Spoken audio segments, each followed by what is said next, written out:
Don't call her cute, don't call her feisty. She's a rebel, she is nasty, she is brave. She isn't honey, sweetie, sugar pie, baby. And don't you ever say that she was well behaved. Don't you ever say that she was well behaved. And don't you ever say that she was well behaved. Let's calm down that throat.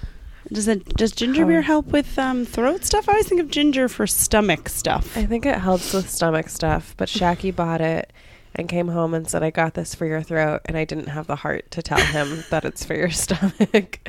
And so I just said, thank you, baby. That's so nice. I mean, it's still just a yummy treat, no matter what. Ginger beer nice. and fancy ginger beer. It's a way of drinking soda, but feeling like I'm doing something good for myself. Yeah, totally.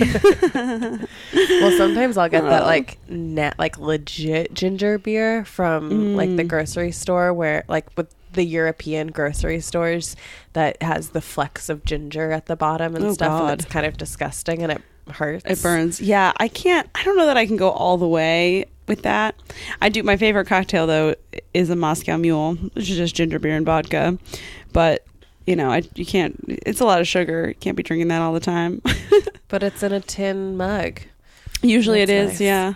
There was this bar I went to the other day, a couple weeks ago, with like Melissa Stokowski and Tommy McNamara and Marsha Belsky and two comics who had just moved here from Chicago whose names I forget, which is very rude.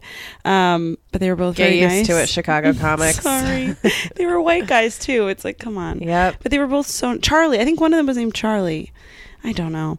Anyway, they're super nice. And there was $5 Moscow Mules there. It was like a special. What bar? It was called like Mary O's or something on it's right by UCB East. It's like on that avenue. And I think it was just like whatever night that was, they had them. Friday night maybe. It was a weird vibe, but it was a good cool. night for a special. I know, very rare to have a special like that on a Friday, but it was very fun. Moscow Mules weren't invented in Moscow. Did you know that? I didn't know that. I guess I would have guessed that. Maybe. I mean, I don't know. They're invented here because somebody at a bar just had too many tin mugs and didn't know what to do with them, so they created a drink. Oh, really? Yeah. That makes sense. They taste better in a tin mug. For sure. These ones at this bar were not in a tin mug. They were like in a glass. This was a little bit of a... It was like a... I mean, it's a special. Yeah, it's a special. It's like an Irish pub kind of vibe. They're not like cleaning out all the tin mugs, you know? But it's nice when a fancy one that comes in one like that is always very fun. So should I tell you about my harrowing journey here? Please tell me about how you got here. So I'm currently at okay, by the way, I'm Molly Ruben-Long. I'm Ariel Elias. Ooh, we're doing it early this time. I'm a little under the weather. And I'm a little bit like usual. Hopped up on the high of a Greyhound bus.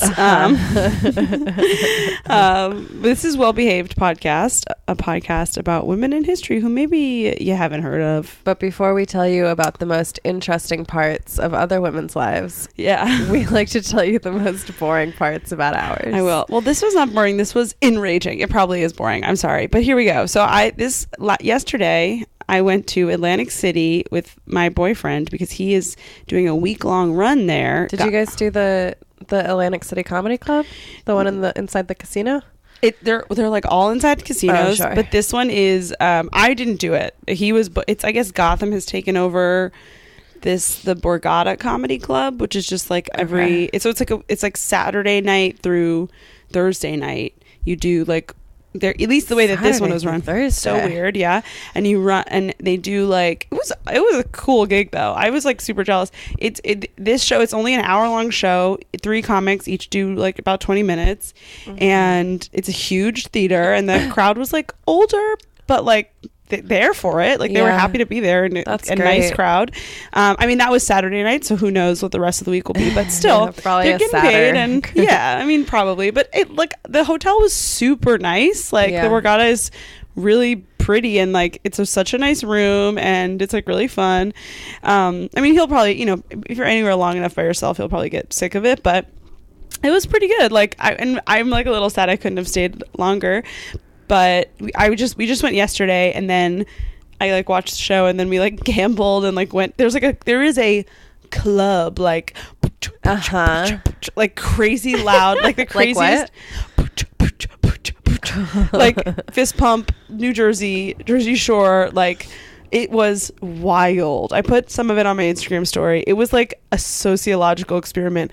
These men in this club were like so beefy, and so many tight dresses and on ladies, and it was just like crazy, and the music was so loud and deeply bad, and it was crazy. It was so crazy. We literally were in there for like 20 minutes, and we were like positive, open mind. We were like, this is bad. Like, we're interested. Luckily, like they kind of like hooked it up so we didn't have to pay, but the cover charge was $50 for dudes and $40 for girls. Holy shit. To get in. And then their drinks are not like, I mean, they weren't terribly expensive, but they're, I mean, this is just the night that people in New Jersey have. It was very weird. Sure. If I'm paying that much, it better be free drinks. No, it was certainly not free drinks. It was wild. So anyway, there's like a club inside the casino. There's like everything inside the casino. Yeah. So anyway, but so we just went. Can't leave. Exactly.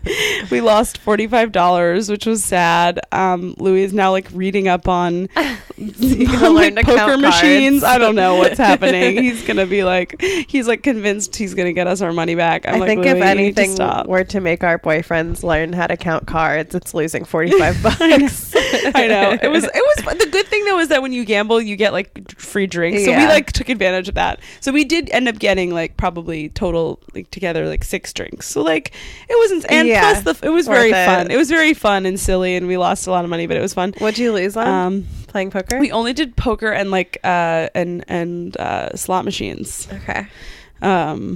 Yeah, and you know, there's moments when you're up and we should have gotten out, and yep, that's how they get you, Molly. I know. We were doing really good at first, but anyway, it was fun. Anyway, it was like you just have to be like ready to lose money, I guess. But it was really funny.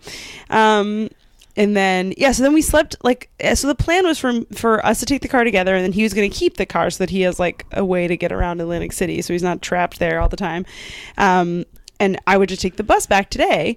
And we thought that like taking the bus would be just like a simple thing, but apparently taking the bus home from Atlantic City, like to New York City, is a Lord of the Flies style dog eat dog Coliseum cage match of an experience. It was horrible. So basically, we're looking at the times, and we realize that the time I want is sold out. New York Times. At the time, the New York Times. No, we're looking at the bus times, and the time I want is sold out. So we decide, but then there's like one that's a little bit sooner, but it's unavailable for sale because it's too soon to when the bus is leaving. So we drive to the bus station, which was just a few minutes away, and I buy a ticket, and the guy informs me, he's like, oh, it's actually first come, first serve. So even though there are bus scheduled times, it doesn't matter what time you buy a ticket for, you can get on any of the buses. What? Yeah. First what of the experience. I was like, it's as if they want it to be a Coliseum. It's like they... Do you think they like sit in the back betting on who's going to make it? I truly think so. And so then I'm like, oh, okay, well, that's good news for me because I wanted to get on that other one. But then I'm like, okay, well, should I go to... Because, then the other thing about it is that it's unclear where the bus picks up. Because there is a bus terminal, but they also pick up at different casino locations at different times, I eventually learned. So I kind of was like, wait, maybe I should get to so basically the way it works is they'll I was like, oh, maybe I should get to the casino, like the first casino pickup where it is. Yeah. And he was kind of like, oh yeah, whatever. So then we had that plan, but then it didn't really work out. And I was like, okay, I'll just get to the bus station. Because then I was like, how early should I get? And he was like 15 minutes early. So I was like, okay, I'll just get back to the bus station at 3:15 for the 3:30. So we go back, I get ready, blah, blah, blah. We come back to the bus station around like 3:10, and I'm like, hi, like, where does it line up for the bus station? He's like, for the 3:30 bus to New York. And the same guy is like, oh yeah, that's probably not going to come here. And I was like, what? And he was like, yeah, it's not going to come here. It's the way it works is it picks up at the casinos first, and then if it has extra seats, they'll swing by the bus terminal. What? Yeah, I truly don't know. And so I'm like, wait, what? And he's like, yeah. And then another woman comes up and is like, when's the next bus? And they're like, go to Bally's, which is the place. And she's like, oh, we were just there, and the line's super long. And I'm like, wait, so the bus that I want, the 3:30, we're not even talking about the 3:30. 3:30 is long gone. The 4 o'clock is like not even an option anymore, we think. So I'm like, I call Louis. I'm like freaking out. I'm like, he's like, should I drive you to Philly and we'll take a thing there? I'm like, I don't know what to do. He's like, should I drive you there and back tonight? Like I'd get back by 8:30. And I was like, no, that seems truly ridiculous. I was like, I don't know. I was like freaking out. I was very mean. I was like, you're paying for my lift home. Being a real bitch. After he offered to drive you back to New York. I know. I realize I need to like not take advantage of the fact that he does things like that. I'm just like, yeah, of course he did. Of course he offered to drive me 2.5 hours each way to get when he had a show. I mean, that wasn't like possible, but he was going to drive me an hour to Philly, and then it was a whole like mess. So then I'm like, okay, well, what am I going to do? So I'm like, well, let's just try this one. So we go to the Bally's place and I get in line. It's a huge line. And the guy in front of me is very helpful. It's like a couple in front of me and the woman is like not happy that I'm engaging, but the man is very friendly. And I'm like, have you guys done this before? Like, what's going on? He's like, yeah. So he's the one that explains to me that it stops at different places. You never know where it's going to stop. And I was like, do you think we're going to get on this bus? And he was like, well, if this is the first stop, we have a good chance. But if it's not the first stop, we don't. And there's no way to know. So apparently it's very unclear. So anyway, the bus pulls up. We are the first stop. It takes forever for us to be able to get on. We're on. As we're waiting to get on, there's a single guy in front of the couple who decides that he's giving up. He doesn't think we're going to make it. He goes over to Caesars to get the 410. So he leaves. And then we get to the very front, and right before the couple in front of me, the bus driver's like, sorry, it's full.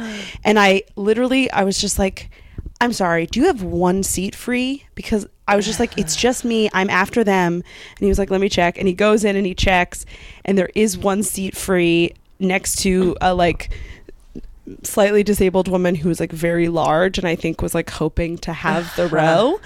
But I was like, sorry, babes. Yeah. It was fine. She was very nice, but like that's where the seat was. She had to like move her stuff. And it was like right next to the bathroom. And yeah, and he was like, yeah, we do have one. So I went on and I got literally the last seat on the bus. I felt really bad for that couple because they were super nice to me, but like there was only one seat. Together. Actually, there was also like a guy behind me who I was like, he was like an older dude. And at one point I thought that they had said like 10 people left and that would have been me and him. And so I looked at him, I was like, cause we had kind of been, he was like, I think we're going to make it. And I was like, oh, 9 and 10, that would be us, you know? And then we find out it's not going to be us. And I make this move to be like, oh, is there one? And then he comes after me, he goes, wait, are there two? Oh, sorry. He goes, are there 2 seats? And I was like, no, dude, if there were 2 seats, it would go to the couple in front of us. I was like, what are you and I was like, you don't understand what's happening, but it's fine. And I was like, this is rightfully mine. So I kind of felt bad because he was like older, but I was like, no, I'm literally next in line, and if there's one seat, it's mine. You don't understand. I have a podcast. I know. I feel still now in retrospect, I was like being so dramatic, but I was just like stressful. Ugh, it was so stressful. No, I know. I should have just stayed, I guess, and we should have skipped this week. I don't know. But I told you, like all the things about how to do a podcast are like never skip a week. I don't believe that. I think it's also like, because one, a lot of my favorite podcasts take weeks off. But also like, I think it means like just generally like when they're bigger. You know what I mean? Maybe. Like once they're big, you can do whatever you want. But then you get people mad at you. I feel like nobody who listens to this would be mad if we took a week off. Maybe. I'm just saying, to me it was like, you know, because the only other time we've taken a week off, I mean, we don't have to do this on this podcast, but the only other time we've taken a week off, I think, was Thanksgiving. Yeah. Well, also, I'm not going to tell Louis that was ever even an option because he is like really sad that I'm not staying with him. Also, I found out when we got to the bus station that there was like a 7:30 bus leaving from there that actually went directly to Brooklyn, like a 20-minute train ride from my house. Molly. So when I was on the bus and you were like, maybe we should skip it, I was like, nah, bitch, I'm sorry. Yeah, no, I got that from I was like, I sacrificed too much. I didn't realize at first when you're like, never mind, I got the last. I sacrificed the Borgata buffet for this. So once I realized, because I didn't know what you had been through to get on, but at some point I was like getting from your tone in the text, I was like, oh yeah, I feel like you like, I was like, I need this. Yeah, you just like went through the desert and the forest to get here. I know, maybe it was stupid. I'm sort of regretting it, but here we are. We're doing it. Can I get you anything to make it more worth it for you? No, it's fine. I mean, it would have been silly anyway to stay. It's like we had, you know, I know. There is nothing else to do. I do have work tomorrow. Great. You know. You're going to be less tired. Probably not. Because you're here. Yeah, it'll be fine. And there was, You got your sushi. I did. You're in my home. Welcome to my home. Do you want a blanket? So much. No, thank you. I'm actually a little warm. It was very warm. It's been warm, which is nice. I know. Yeah, I haven't been outside like the whole weekend basically because we were just in this casino all day, but it was fun. That's nice. I was outside a good deal yesterday waiting for my car to be towed. Oh God. Just Ariel had a trauma. It was fine. That whole night turned out great. Honestly, it was fun. Friday we went to go see I Feel Pretty. I liked it. I know. The more I think, I mean, I didn't hate it.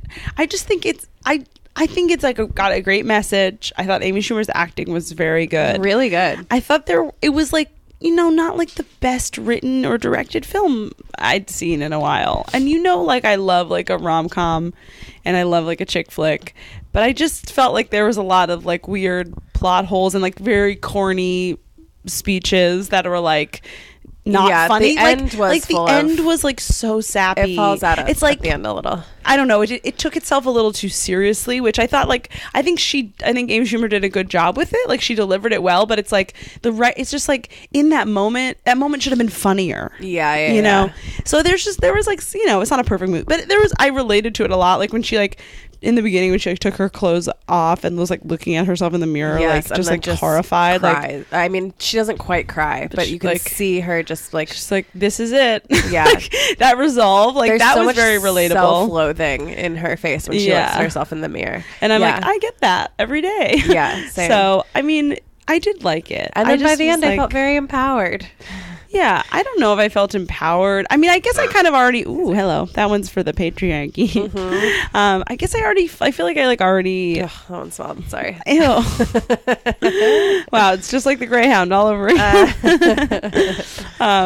No, I don't know, but I feel like I already knew that lesson, and it's just like, all right, I know. It's still nice to see. I liked it better than Blockers. Honestly. See, I don't know. I disagree with that. I liked Blockers more. Blockers made me laugh, like truly laugh out loud, and I thought the story held up more. The writing was better. I thought the writing was better, but like John Cena doesn't ever need to be in a movie. Sorry, but he wasn't great. He doesn't need to be in anything fine. That's not action. He didn't I wasn't like mad about it, but I was mad about it. Yeah, because it took me out of it. You know what made me mad was that Rory Scovel was given literally nothing. Like that could have been a paper bag. Like they didn't. It's like he's Rory Scovel. Like give him something weird. He just played like such a straight man, which he did a good job. I guess that was what he was supposed to do. I think that movie also needed somebody to be a little more grounded. Like I think he needed to be grounded in it because everybody else is such a caricature. It feels we're talking about. Also, the friends are supposed to be grounded too. So it's like they're grounded. Like I don't know why. I just, and also it's like I get that he had to be like the straight person, whatever. But it also just feels tough to watch Rory Scovel like not do all that he can do. I'm like, but I know he what he's better than this, and there wasn't anything he could do. I think the part was just very great. I think he did great with what he was given, but I thought what he was given was boring. I don't know. Interesting. Okay. And then that weird moment in the end when like Michelle Williams hugs her grandmother, or sorry, spoiler, whatever. No, that's not spoiler. You know from the beginning that they're grandmother and granddaughter, and no, but that they hug. That they like, yeah, but that's what's so weird about it. Ending. It's like, but it's like that doesn't make any sense. Like she like literally hates her. The whole again, spoiler. She's a hater. They just have like very different approaches to how to run the business, right? But then at the end, she's just like, all right, it was just corny. The ending was too corny. That's basically it. The ending was too corny. I don't even remember how Blockers ended. I do. I cried at the end of Blockers. Spoiler alert. Blockers ends with there's that like amazing lesbian line. That story ends really beautifully. They drive off to college and they like trick the parents. Oh, that's right. Right. I just feel like I don't know. I think that one like made some tied up into more. It ended with humor. This one ended with only saccharine sincerity, and it was too much. Sure, I agree. There should have been a better ending for I Feel Pretty. Blockers, though, the sexual shenanigans that the parents get into made me very uncomfortable, and I think really skirted a line. What do you mean? When they're, I don't want to give away too much, but when they're inside the house. Oh, yeah. I was like, oh, okay, this is truly about to cross a line. Yeah. Because they're blindfolded and don't know that they're in there, and they're touching each other, and that's like not okay at all. Yeah, that's true. And it's never really like that's true. I That's appreciate not the best that moment. they did that stuff for the parents and not for the kids. Yeah. Like in that way, it's because American Pie, I guess, it's like that's a lot of like sexual shenanigans that the kids get into that you're like, that's even worse. This is weird because I don't think that they're 18 I didn't yet. think about that. You're right. That part was a little weird. That was like very uncomfortable to watch. I don't know. I liked the stuff that was about the girls. The lesbian's mom just like disappears out of the movie after like the first 5 minutes. She's just like not in it again. Yeah. Also, like, I thought that the lesbian girl's dad had gotten sober. Ike Barinholtz. What? Ike Barinholtz. Is that his name? Yeah. Who's in Mindy Project. Yeah. Mm-hmm. And then at the end, like, he sits down and has a drink with them again. Where I was like, and the mom is Jude Diane Raphael, by the way. She's very funny. She's great. But is also like barely in it. Yeah, no, I would have loved to see her more. I also wish it had just been more about the kids than the parents. Yeah. And I know that like it initially started off as like being all about the parents. I just wish it had been even all more about the kids. Yeah. Yeah. Anyway, I mean, neither of them were like perfect Guys, go movies, see both. But yeah, I would go see both. I think I Feel Pretty, I had just seen so many horrible reviews about it. That's the other thing. I think my expectations were really low, so I think I liked it fine. Yeah, I'm not, like, and then when I saw it and I liked it, I got really like defensive of it because I was like, why is everybody shitting on this movie? I mean, I guess I see why. It's like a fine movie. I think we had a different response. We both knew that the expectations were low, and you liked it and you went and got offensive. I went in and I was like, I liked it, but I also I get what they're saying. I don't think I went through, this is crazy, but I like went through to see like who wrote what reviews, and the bad reviews are almost entirely written by men, where I was like, yeah, this isn't for you. And the decent reviews, the ones that were like, I mean, overall were written by women. So it's like, don't give that review. I don't know. Rolling Stone, come on. Yeah. Get a woman to review it. Yeah. It just felt like, okay, yes, as a 20-year-old person watching that movie, I was like, yes, I already like know these morals or whatever. If I was 13 watching that movie, I would have like loved it. It's important. Yeah, it's definitely important. And I mean, when I was 13, my favorite movie was Crossroads. So I could have used a little I Feel Pretty. My favorite movie was The Parent Trap Lindsay Lohan edition. Did you say Lohan? Yeah. I don't know why. The Parent Trap Lindsay Lohan did. I did like that movie. I loved that movie. Anyway, well, that was the controversy. I mean, she had that weird reality show with Oprah. Really? Yeah, I never watched it, but I heard it was wild. I wanted to watch it. I'll watch that.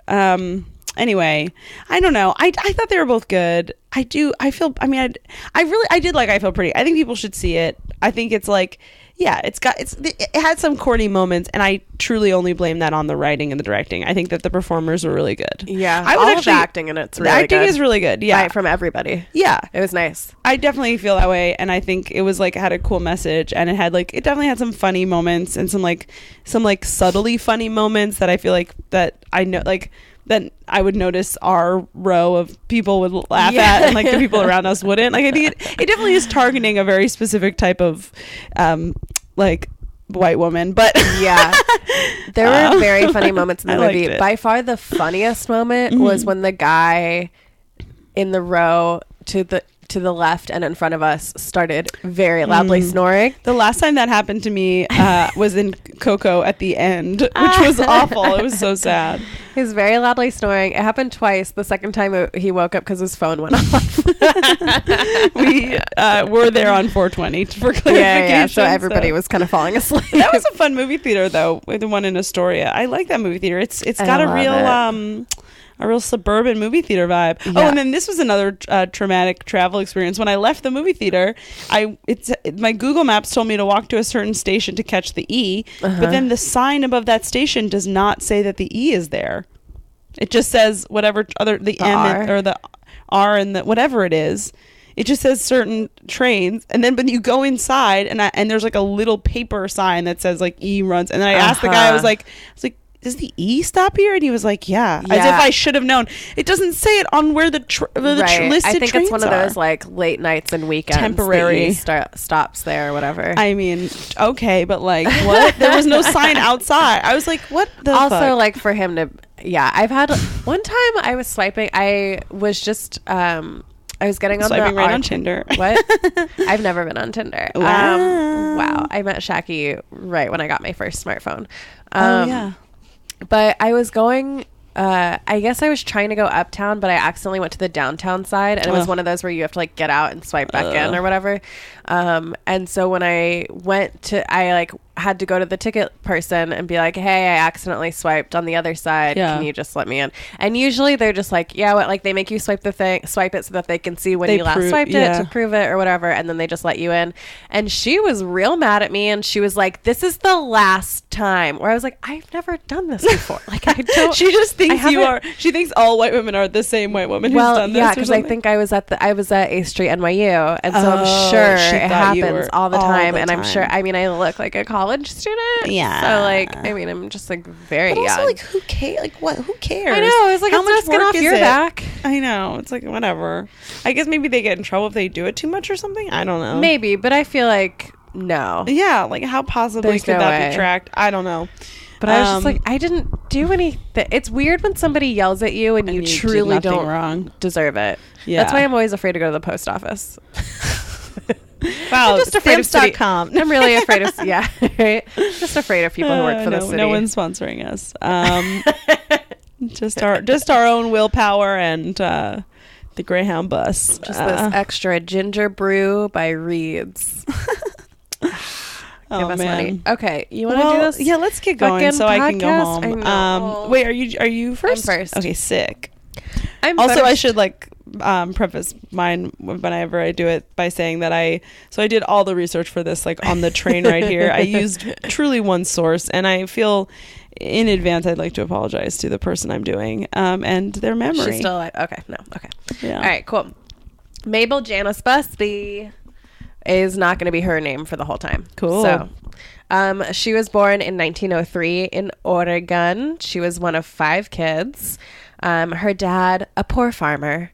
Her mom, a poor teacher. Wow. Just in poverty. Then her dad dies, I guess when she was 7.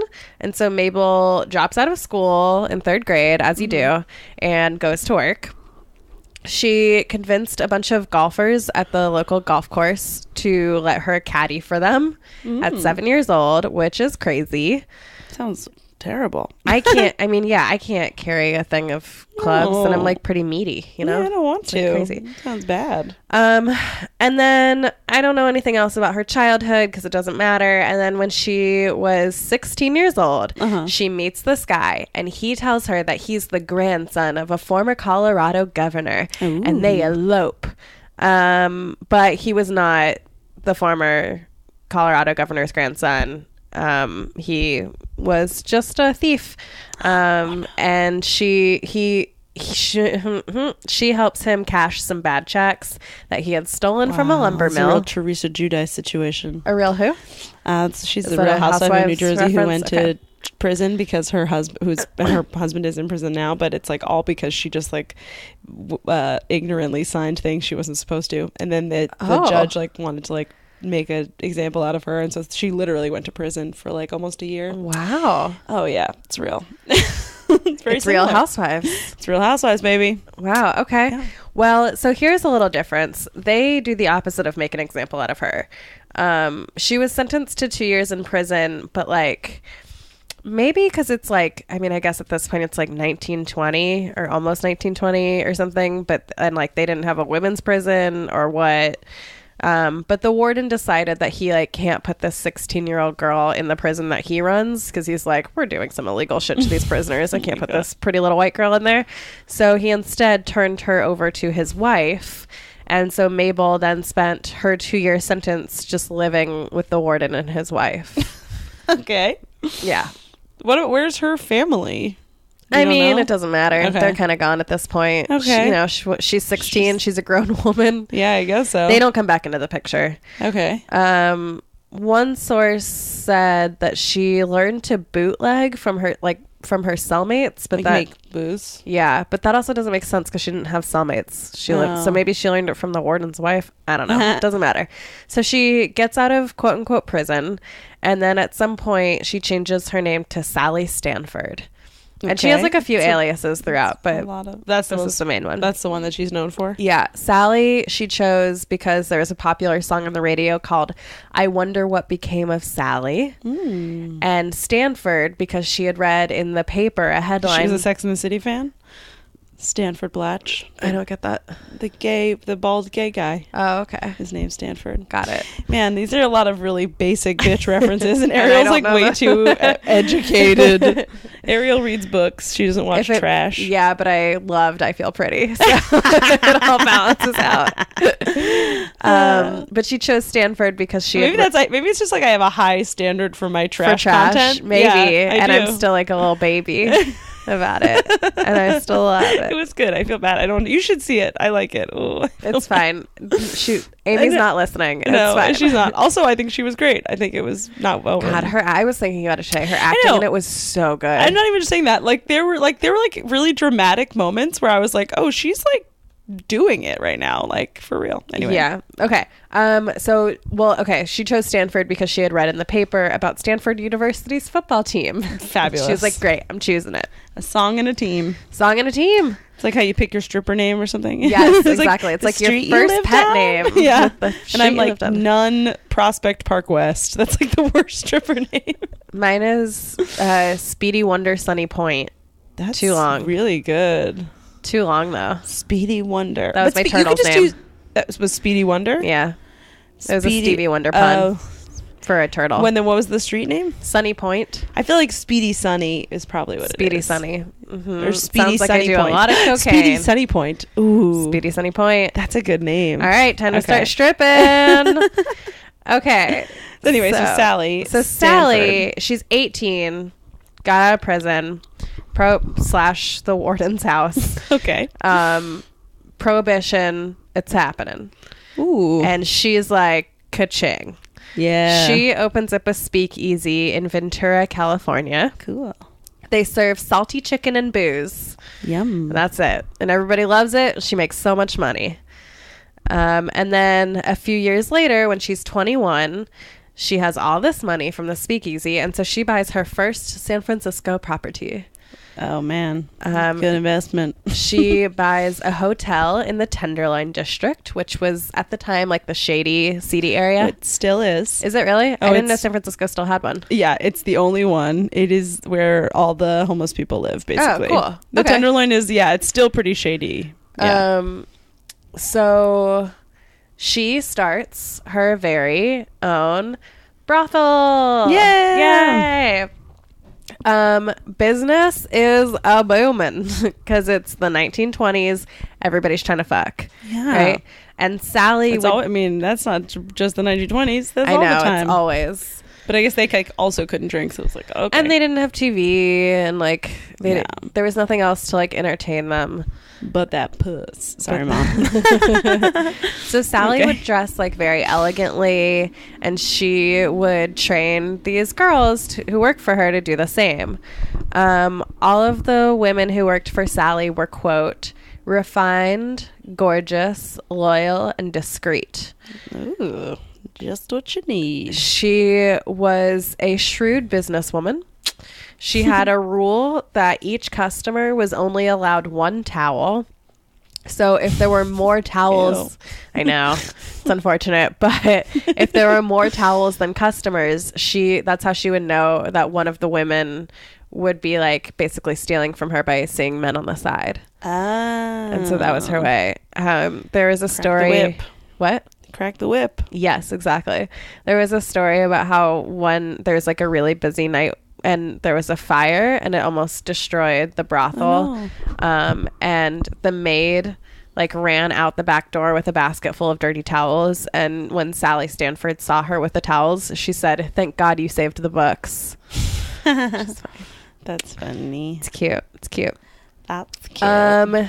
In the late 1920s, from another woman who hates books, I get it. That's not the kind of book she meant. Anyway. In the late 20s, she marries this guy. He's an attorney. That's cute. And then 3 years later, their marriage was annulled because turns out Sally is technically still married to that first guy. So whoops. Then she marries another guy. They stay married for 12 years before they get divorced. So that's 3 marriages so far. Sick. In 1940, Sally Stanford bought a building in Nob Hill, which was the swanky, fancy area in San Francisco. I think now the rest of San Francisco still is basically all is. But so she's moving up, right? Because she had like bought a couple of other buildings, I think, in the Tenderloin district, but this is her first like nice place foray, out into with a foyer and stuff. Foyer in the foyer. The building had been designed by Stanford White, who might sound familiar because he's the guy who took Evelyn Nesbitt's virginity and was then shot by her husband. Whoa! In episode something with Evelyn Nesbitt. So he's the one who designed this house that she turned into a brothel. There was a fountain and a marble bath inside and a large fireplace in the middle of it all. I don't remember where this quote came from, but it was to the aficionados of local bordellos, which I love the idea of like an aficionado of all the brothels. Yeah. Sally's Girls, which is like, I love the idea of like a reviewer, like a food critic, but like a brothel critic. For women. Sally's Girls were the prettiest and most consumable goods. And most elegantly gowned. Her places the most sumptuous. Her patrons the most select. She was the friend and confidant of many an important figure in the life of the city. This kind of reminds me of what's her name from last week? Madame Restell. Madame Restell. I mean, it's like less controversial almost, but just having that, being that woman who like uses something sort of taboo to like control all the information of everyone in the city, kind of, you know. She knows all the secrets. And like providing this service that people are going to do regardless of how illegal it is. So, parallels. I chose her because like I was reading about the those like laws that Trump just made, what is it, like that sex workers can no longer use like online advertising and online services, and it's like back pages and Craigslist and stuff. And it's like I guess there's no like real proof yet, but anecdotally it's putting a lot of sex workers in dangerous positions, because before they had like these men's credit card numbers and like their identities and stuff, and it keeps you safer, and that's gone now. So that's why I chose this. I was like, I wonder if there have been any like famous female pimps. So Sally Stanford, so ladies as pimps too. What? Ladies as pimps too. Exactly. Except we could just call them madams. Yeah. So Sally, she would occasionally get in trouble with law enforcement, but there were like never any consequences. She claims that she like didn't pay off anybody though. Okay. One of her clients was the police chief of the San Francisco police department. So, you know, favors. She was arrested 17 times, but only convicted twice. Damn, good odds. I think she did like 30 days in prison and like total paid $2,000 in fines, but she was rich as hell and for the rest of her life. That's awesome.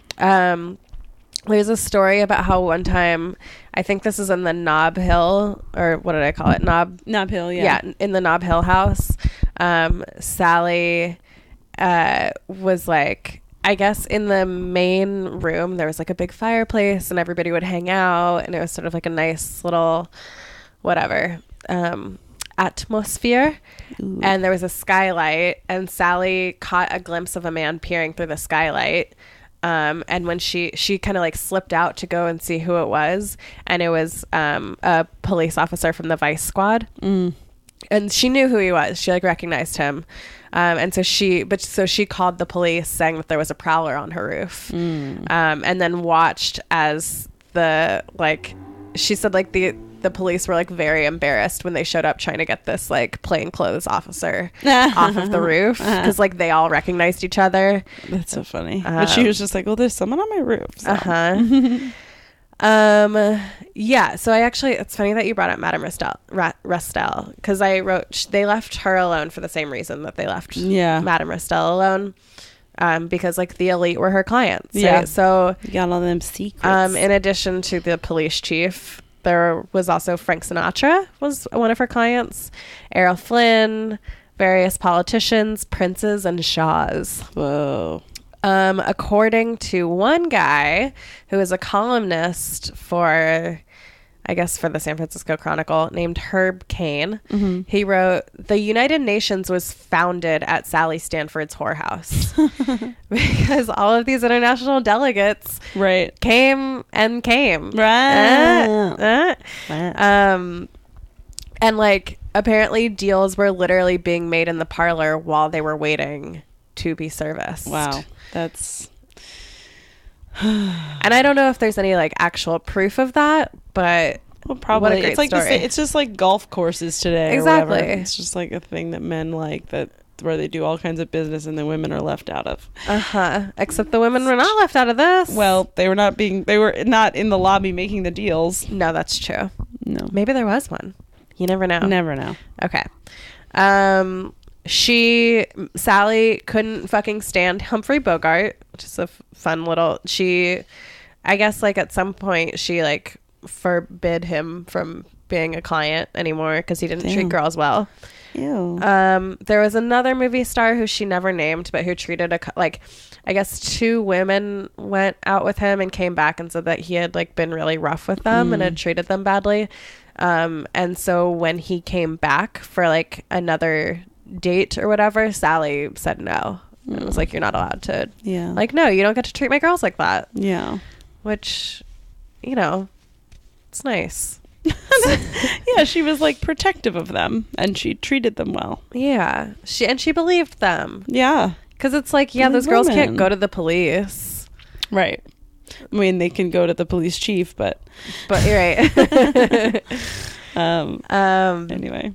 Yeah. So, and then, okay, this is a totally unsourced account, and I just read it off of Wikipedia, but just to show sort of her power, in 1967, Sally showed up uninvited to this like men's luncheon thing during some convention, and there are it said that she was wearing a feathered boa and a floor-length gown, and like Edward Kennedy was there, the mayor, all these like high-powered men, and said she took the podium after greeting each dignitary with a hug and a kiss on the cheek. It actually says a bus on the cheek, but I don't know what that means. I assume that's a kiss. And then she, quote, brought the house down by naming each one in turn as a past or present customer. So maybe that didn't happen, but because I only read that in one source, and that was Wikipedia. Yeah. Well, that kind of vibe, though. She was very powerful, very influential. They all knew her. She knew all of them, and it was like this whole thing. Okay, but then by the late 40s, Sally was like, okay, I might need to leave San Francisco because after World War II ended, like the feds started cracking down on mob activity. Yeah. And anything like related to prostitution was seen as being related to the mob because it's all this like underground shit. Right. So Sally sees the writing on the wall. And so in 1950, she looks across the water and sees beautiful Sausalito. Beautiful. Actually, it's very beautiful. It is really beautiful. Remember when we went there? When we rode bikes over there? Yeah. Yeah. Molly and I, when we were in San Francisco, we took like a bike trip and biked across the Golden Gate Bridge. So beautiful. And went to Sausalito. It's just like right on the other side of the bridge. It's very difficult we did not bike back because it's very high hill. It's a lot of hills. And then we took the ferry back. But we like spent the day there. It was lovely. A girl who I went to college with named Amanda, who I like wasn't really friends with in college, but then saw her after this. And she was so nice and wonderful where I was like, oh man, I wish we had hung out more in college. But it's like a wealthy town. It is, yeah. It's very, very nice. It's really charming. It's beautiful and clean, and like there's naturally beautiful, like stunning view, like the water and the mountains and the woods, and it's just gorgeous. I forget what they call it. Not the North Shore, that's New Orleans, but the North, like the North Bay, whatever it is, whatever bay that is really, really beautiful. So Sally buys this rundown house in Sausalito and turned it into a restaurant that was also probably a brothel. Right. But if it was, she like kept that more underground. Yeah. Like that one was sort of one of those things that like probably everybody knew that what it was, but like nobody acknowledged it out loud. She renovated the building. And in no time, like the elite San Francisco people who would come over on the weekends anyway to Sausalito were like frequenting her restaurant and like frequenting her brothel. Lucille Ball and Marlon Brando both came and were like regulars there.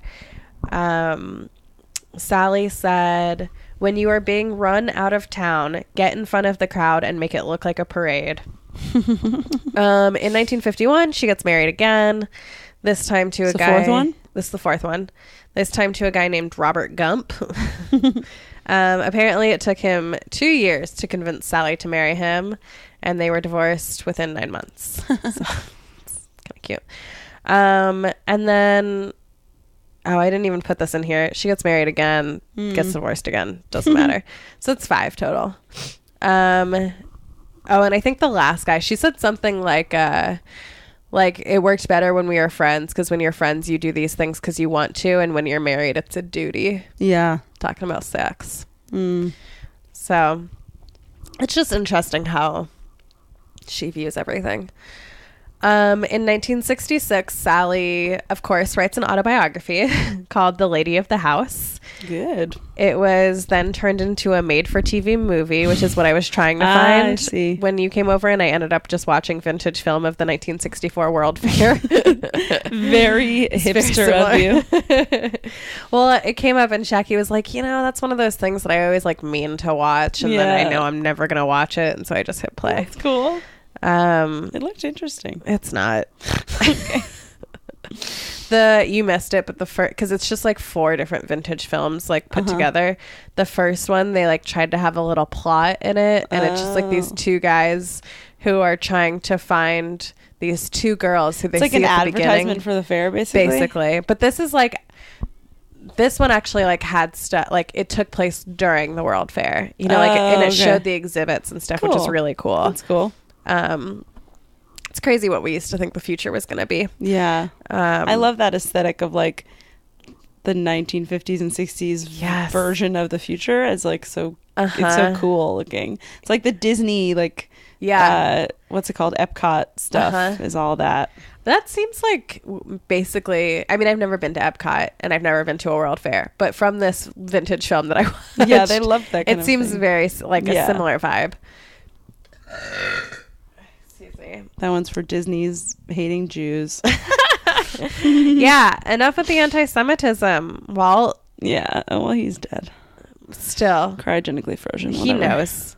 He's still aware. Okay. Anyway.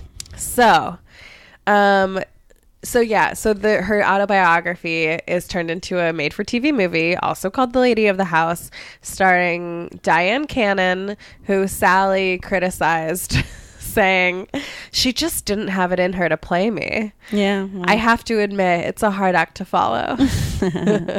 When was the movie made? I mean, probably shortly after 1966. Probably in the... Wait, hold on. I actually had it pulled up because I was searching for it. I think it was in the 70s. I really want to watch it. It had like decent reviews. But then again, I've learned not to trust reviews. I feel pretty. I feel pretty. Here we go. It has 1978. Oh, okay, yeah. It has a 7.8 out of 10 rating on IMDb. That's pretty good, out actually. of 53 reviews. It's not bad. Okay. So Sally also buys a farm in Sonoma where she starts growing vegetables for the restaurant. So like an original farm to table situation. The OG Alice Waters. Who's Alice Waters? She's the woman who created the like very farm to table restaurant that's in Berkeley.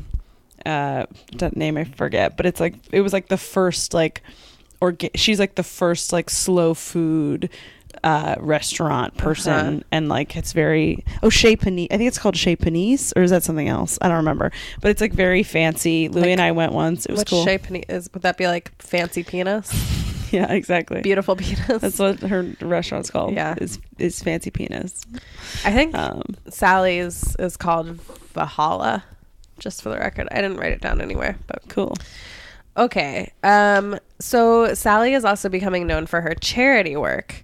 So like all of the money that came from coat check at her restaurant would go to the Little League team in Sausalito, which is really sweet.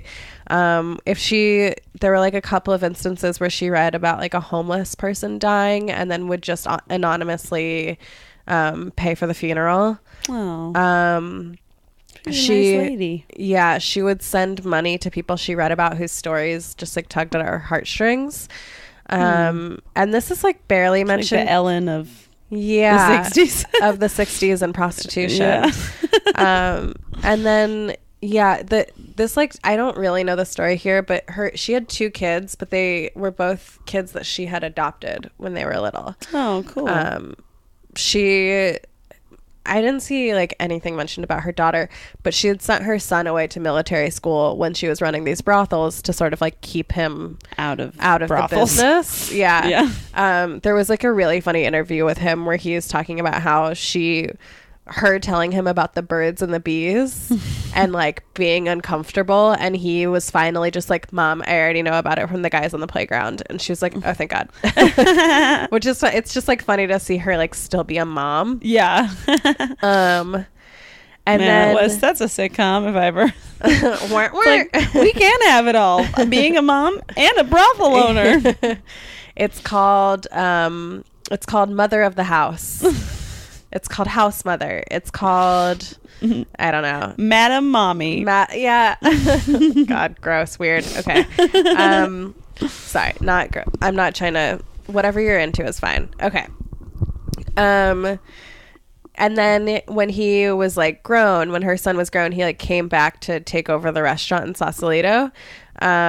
And he like kept trying to like date the waitresses, and like Sally was just like no, like don't play around. I think the way she said it was don't play around in your own backyard, which like that's exactly where you should play, but I get it. I get what she was trying to do. Don't shit where you eat is what she should have said. Common expression, yeah.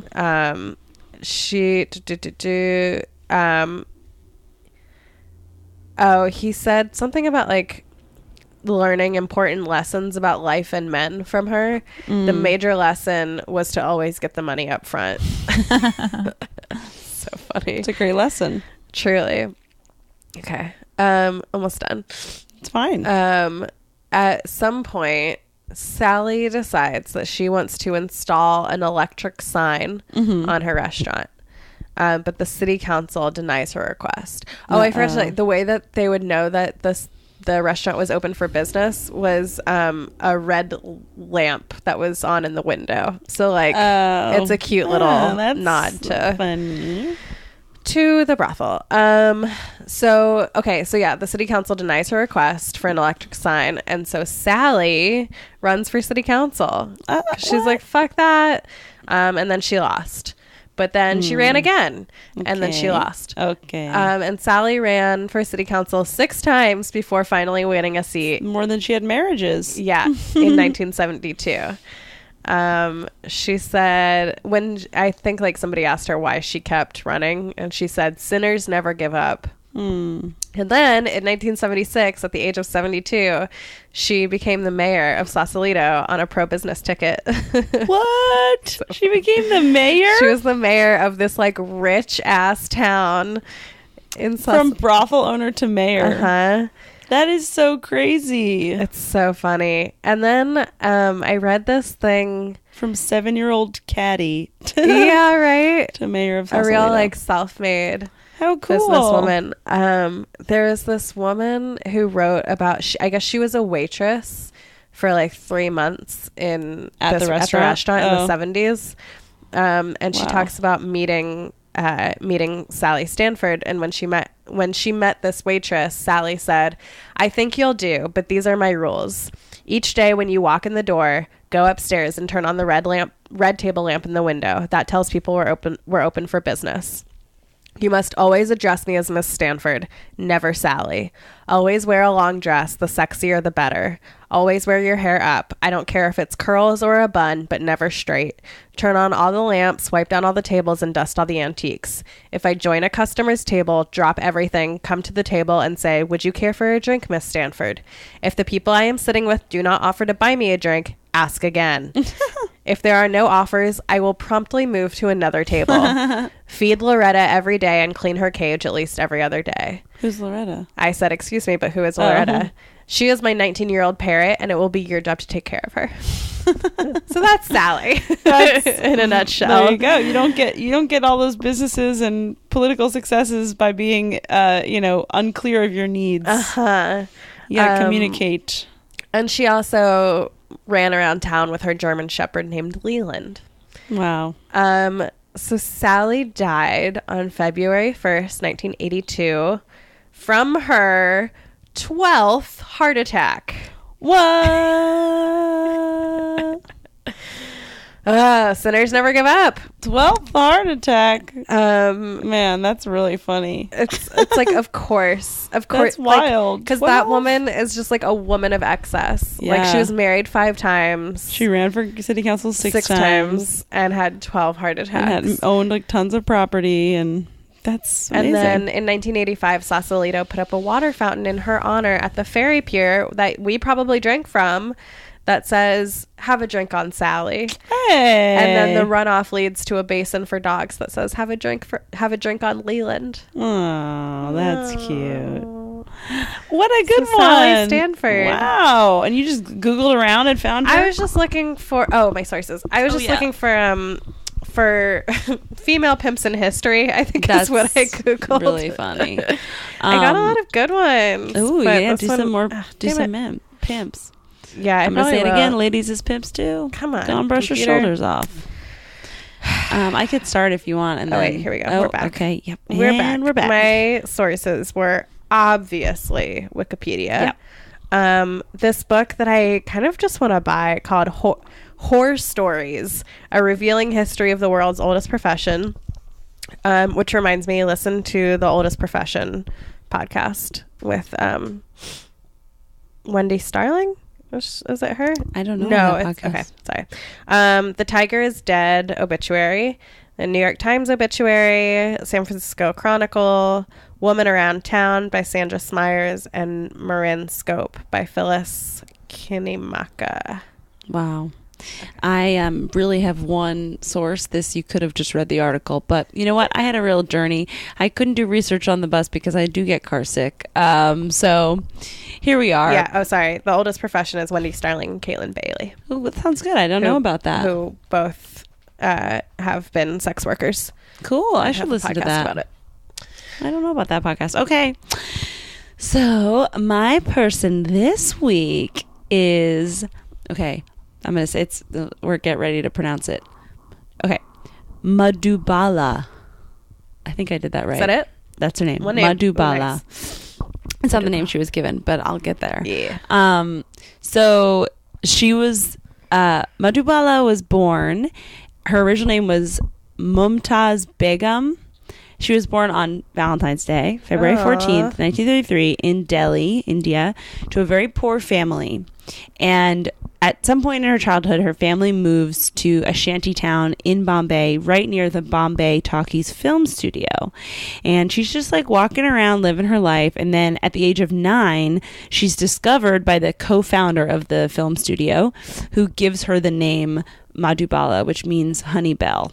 Ooh. Because she was like, even from the age of 9, so beautiful, which is like creepy. No, yeah, beautiful. No. I'm like amazed by that. Like when people can pick, like what what's her name? Is that her name? Emma Watson.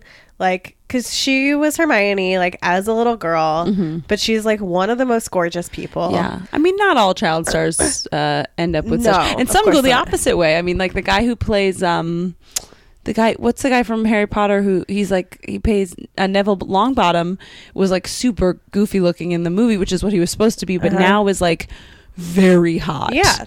So it goes, but then you also see child stars who grow up and you're like, oh, that was rough for you. Yeah. Mudhubala is discovered at the age of 9, and she is just like a crazy hard worker from the jump. She's always the first one on set at 6 a.m. She wanted to work as many films as possible to support her family. She's an actress, basically. She is discovered as an actress. I didn't say that. So by the age of 16, she had already been in 17 films. Jesus. And in that year, she is in the year of her 16th year, whatever, 1949, she's in 9 films that year, and the 9th film she's in that year is her most her breakout success. It's this film called Mahal, and she becomes like an overnight superstar from it. She people are in love with her. She's 16 years old, and she's just like gorgeous, beautiful. Like basically, people end up describing her as the Marilyn Monroe of India. She's tragic. Yes, there is tragedy involved. And one person called her, quote, a living Taj Mahal. Like, she's just like so stunning and charming and beautiful. I mean, unfortunately, to fast forward a little bit, she never gets like the accolades that she deserves. She's never given any awards or anything. But she is, according to this article, like I've never watched the movies, but according to this article, she's a very strong actress, and she plays I did also say that she plays like all kinds of roles. Like she does comedies and dramas, and she's in Bollywood films. Like she does it all, and she's like very skilled and very good and such a hard worker.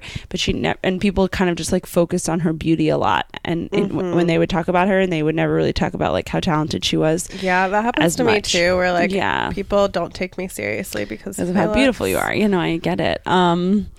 Anyway, so anyway, she's in this film at the age of 16 called Mahal, and it's like, oh man, she becomes a star overnight.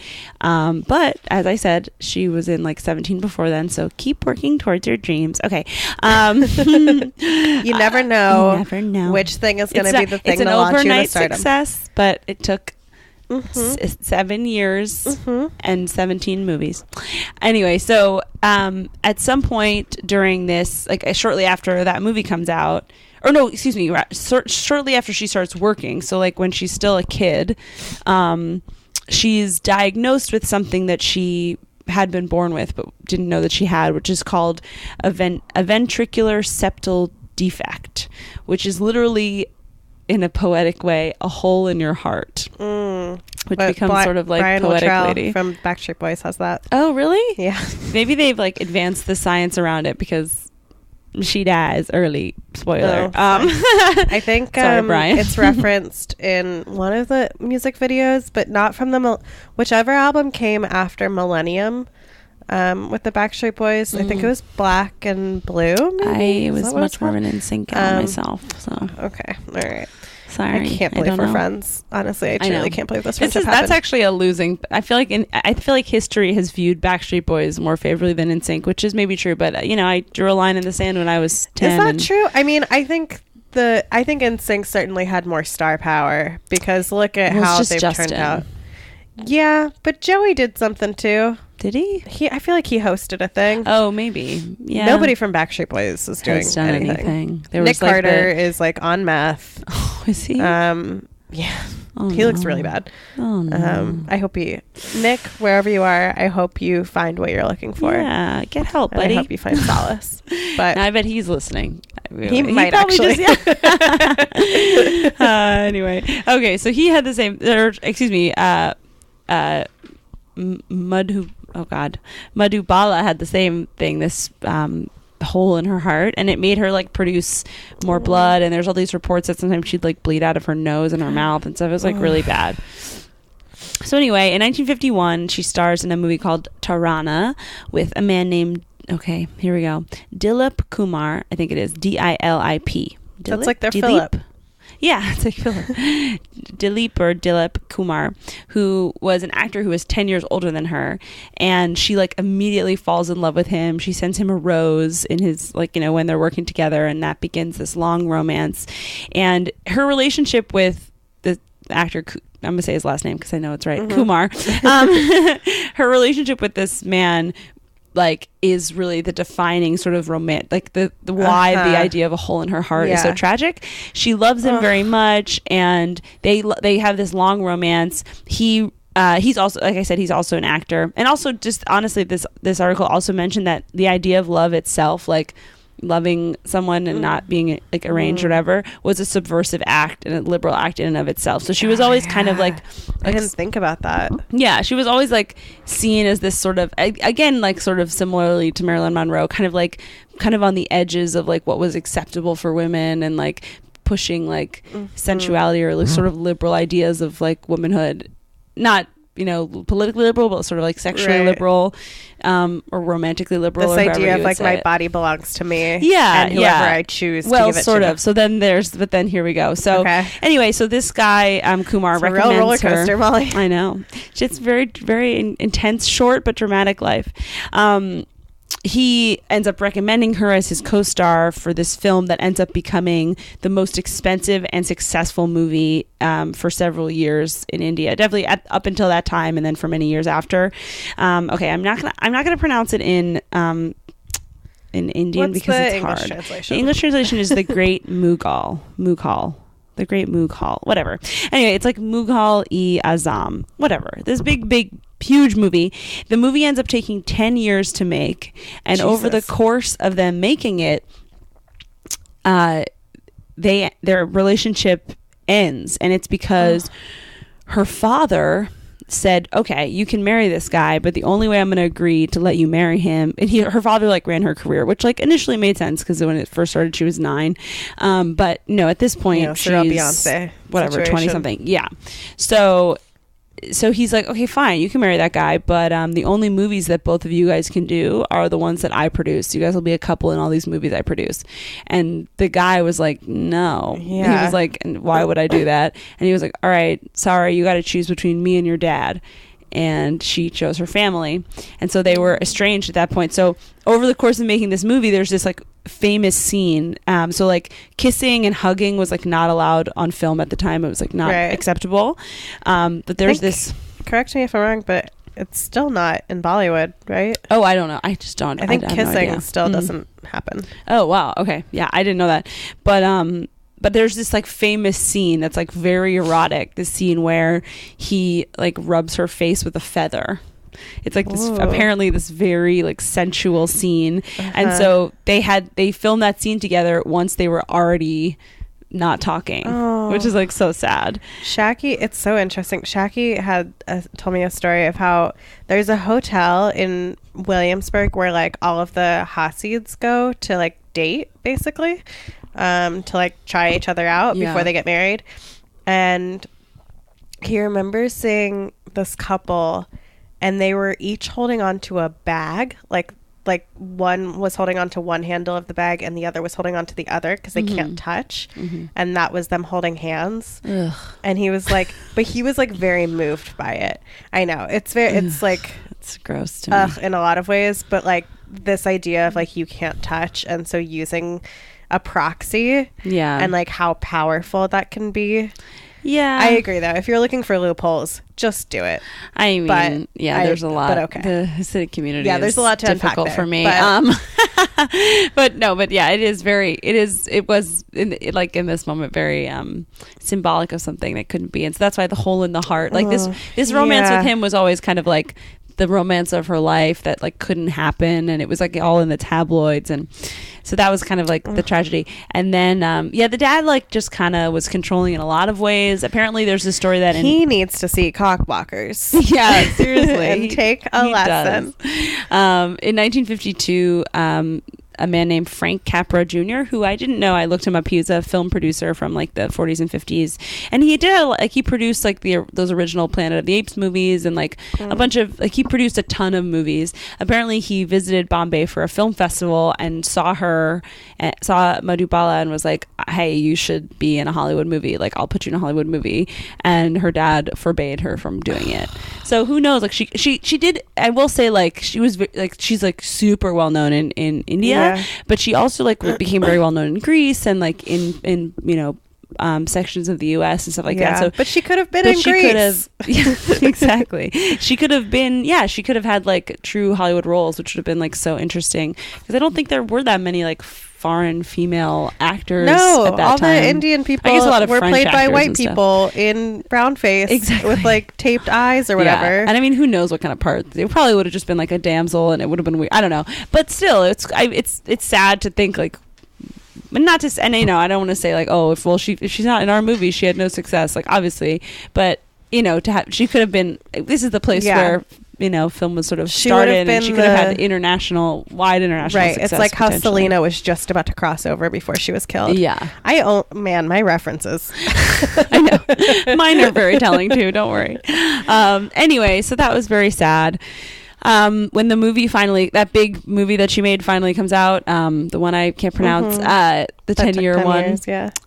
By that it comes out in 1960, and that same year she marries another dude who I read in some other article was like, she was like, so basically it was like a whim where she was like, yeah, I can marry whoever I want. She like marries this dude. And it doesn't last very long. They star in some comedy. He's like a famous like singer, I guess, and they star in some comedies together, and they have good chemistry on screen, but they don't last too long. And it's not the same. Yeah, it's not. It's like very sad. And then she made a few more movies, but her health got like bad very quickly, and like that's maybe part of why the marriage with that guy failed. She was like living at her dad's house and like dying basically.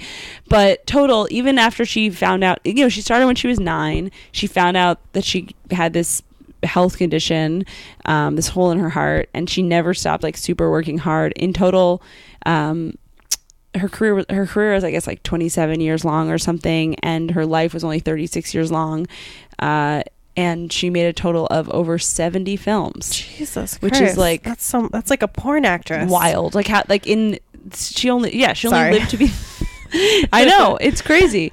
It's like the numbers are just like like that's an average. I don't know math, but whatever 70 divided by 27 is, that's an average of like so many a year. So I don't know. Anyway, so great math. So many a year. I don't know. Well, what would it be? Let's see. 70 divided by like 20 would be. No, thank you. I'm out. 3, 4. It's probably like 4 or 5 a year. 3 to 5 a year, I think, is about right. Which is pretty ridiculous. She spends her last few years at home, out of public eye, and she dies on February 23rd, 1969 at the age of 36. There's like some quotes about how she was saying like, I just don't want to die, like it was very sad. And she was just like this gorgeous, beautiful woman. There's a quote, someone asked her like about herself, or what would she say about herself, and like she got into the business so young that she said, quote, when you have forgotten yourself, what can you tell people about yourself? Like she feel like she never actually like know herself. So she's just this like very tragic, beautiful, creatively prolific figure that people would compare a lot to Marilyn Monroe because of all those things. But yeah, that's Mudhubala. There you go. Quick really and easy. Nice.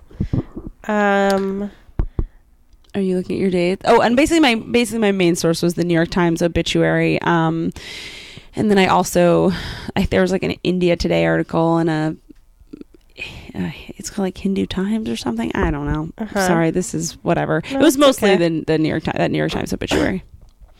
Great. Yeah.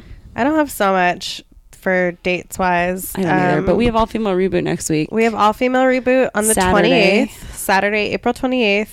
8 o'clock, 9 o'clock. At 9 o'clock. At the Tank. At the Tank Theater in NYC. Yeah.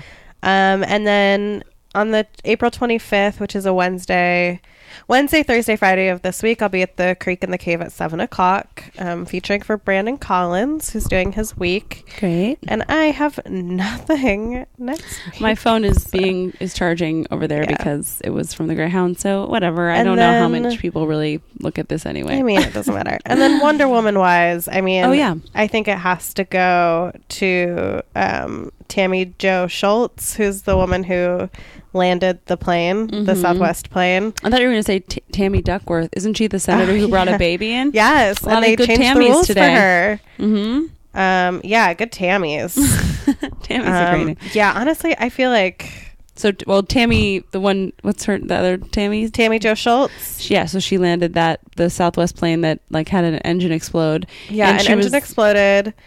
A passenger was sucked out. They all pulled her back in. I always get an aisle seat. She still died, which is very unfortunate. But she was also among the first female fighter pilots for the U.S. Navy, which is like very cool. And like everybody who was interviewed about her, like who knew her, was just like, yeah, I'm not surprised at all that she was able to keep a cool head. Like she's one of the calmest people. That's awesome. I've ever met. Good for her. Why is she working for Southwest? I feel like she could do better. She likes how they're not elitist. Yeah. I feel like that's discrimination right there. Yeah. Like, why is she not like the most wanted? I mean, who knows? Maybe Southwest pays good. Yeah, but I mean, probably not. She should be flying for Virgin. Yeah.